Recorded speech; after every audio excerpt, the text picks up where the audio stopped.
Now, here's a question I've been given quite a lot of thought to because Udemy for Business is potentially such a good platform to get onto. And the question is, if you approach it strategically, can you break into Udemy for Business? Now, Udemy for Business is a great source of additional income for Udemy instructors. Basically, they have a curated group of exclusive courses which they then sell into business. I think it's a really high growth area for Udemy.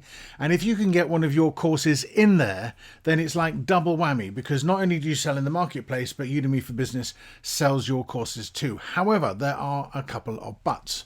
Firstly, your course has to be exclusive to Udemy. Well, that's not a big deal because you can make it exclusive to Udemy, and it's then entirely up to UFB whether they list your course.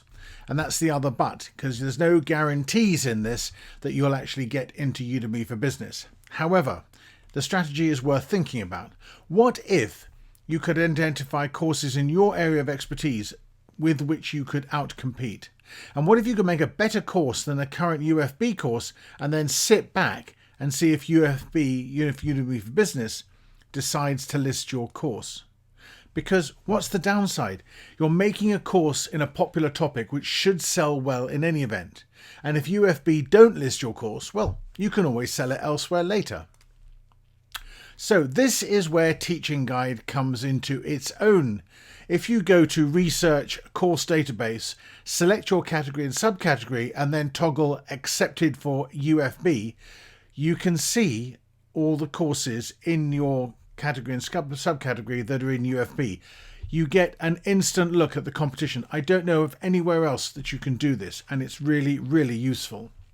So I have also just selected courses in English because I can't compete in Spanish, Portuguese or Chinese.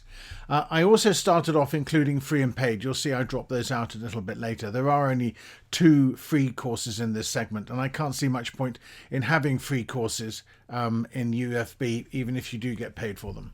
So let's explore and discuss the results for business and entrepreneurship. So you can see here that I've selected those 2 category and subcategories from the menu. And as you can see, there are just 54 results, which makes it a manageable group to do some analysis with.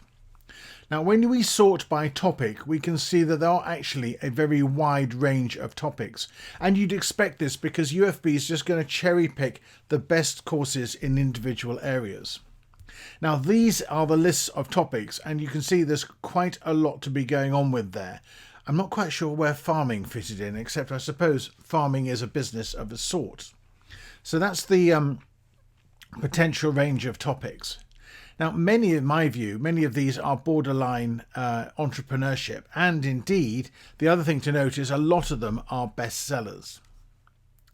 So the first area of strategic weakness, in my view, is duration. Having a look at the shortest courses, because if there are some very short courses there, can we create a better, longer course? Note that in UFB, you're paid by minutes watched.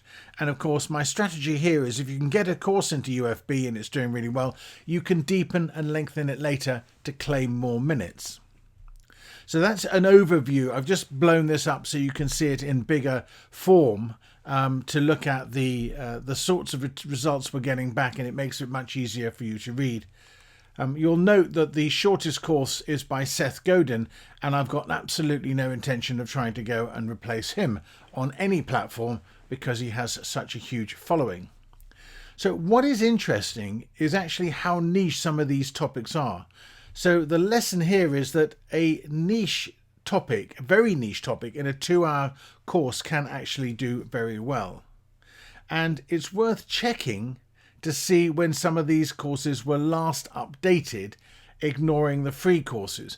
And you can see on the right here, there's Guy Kawasaki's course, and he made it in now it's going to be American, I think, isn't it? This is it going to be? No, it's English.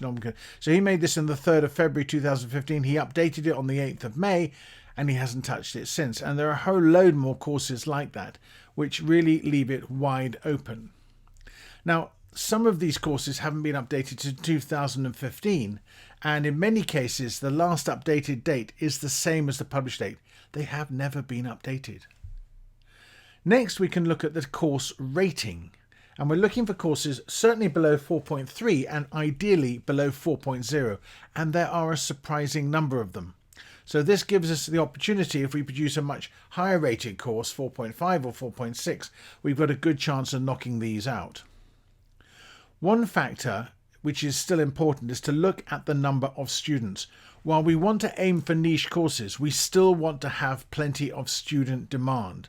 And we can later cross-check these course niches with traffic and keywords just to make sure that they are on track. So what are our conclusions here? Well, I think there is always an opportunity to break into UFB. And I think if you take a strategic approach like this, it definitely improves your chances. I think what you have to do is select the category and subcategory in which you are most competent, because you really have to know your stuff to produce a good course. Then you need to select the niche topic, a really niche topic, the less competition and the more likely to be added to the UFB list if it fills a gap. Or go and deliberately take one that's already been made, just make a better course. The shortness of duration, a 1-hour course, is a good test to see if it gets traction in Udemy. You can always make it more in depth later. And what I'm proposing to do is to make a few short courses and see how they go.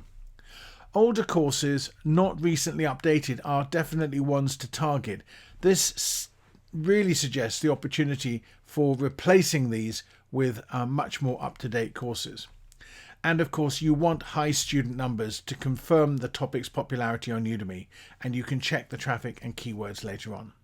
So here's, just as a final step, look at all the courses in the business category and screen for old courses, low ratings and high numbers, and then find up to 3 courses to compete with. And in fact, to make it even easier, you could copy or export the table into a spreadsheet, create 3 filters, and then flex the filters to see more courses. And here's exactly what I've done here. These are all courses with duration of less than, well, an hour or less, where they've got a decent number of students and they've got a rating below 4. And if I had any expertise in onboarding new employees, it would definitely be one to have a crack at. So that's a quick view on the strategy of how you can break into Udemy for Business. At the end of the day, it's entirely down to UFB whether they adopt your course. But if you take a strategic approach, I do think you have a good opportunity of getting your course onto the UFB platform, and that financially is certainly worthwhile.